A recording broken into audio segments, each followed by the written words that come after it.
পরীক্ষা দেওয়ার কোনো জায়গাই নেই। বিকাশ রঞ্জন ভট্টাচার্য, তার প্রতি আমার প্রশ্ন, আজকে যদি তাকে নতুন করে মাধ্যমিক পরীক্ষা দিতে বলে তো তিনি কি দিয়ে পাস করতে পারবেন? উনি বারবার বলছেন করতে হবে না, করা যাবে না, আমরা চাই টোটাল প্যানেলটার ক্যান্সেল হয়ে যাক।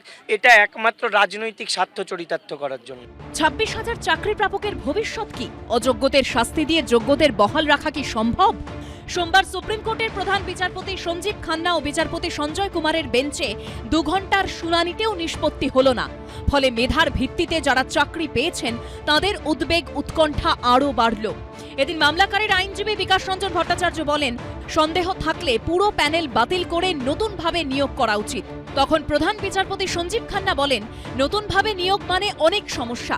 বিকাশ রঞ্জন ভট্টাচার্য বলেন, কিছু ঝামেলা সহ্য করে শুধুমাত্র যারা পরীক্ষায় বসেছিলেন তাদের সুযোগ দিতে হবে।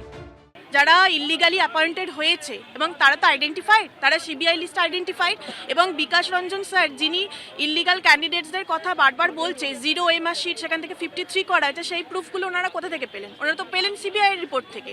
তার মানে ওনারাও সিবিআই রিপোর্টটা মেনে নিচ্ছেন। আমাদের তো কোনো অ্যালিগেশনই নেই, আমাদের কেন রি-এক্সামিনেশনে দিতে হবে? আমরা যোগ্যতার নিরিখে চাকরি পেয়েছি, যোগ্যতার নিরিখেই তো তিনি উকিল হয়েছেন, তাহলে আজ তো তার যোগ্যতার প্রশ্ন উঠছে যে তিনি কেন এগুলো পুঙ্খানুপুঙ্খভাবে যাচাই করতে পারছেন না। সুপ্রিম কোর্টও মাঝে মাঝে বলছে যে এই দুর্নীতিতে অনেক সময় সেগ্রিগেশন করাটা খুব মুশকিলের ব্যাপার।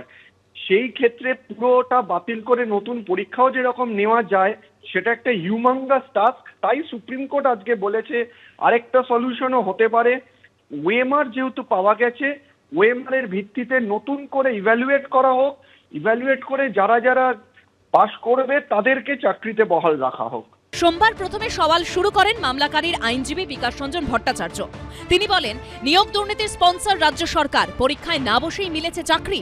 প্রধান বিচারপতি জানতে চান, কি আপনি বলতে চাইছেন পরীক্ষায় না বসেই চাকরি হয়েছে?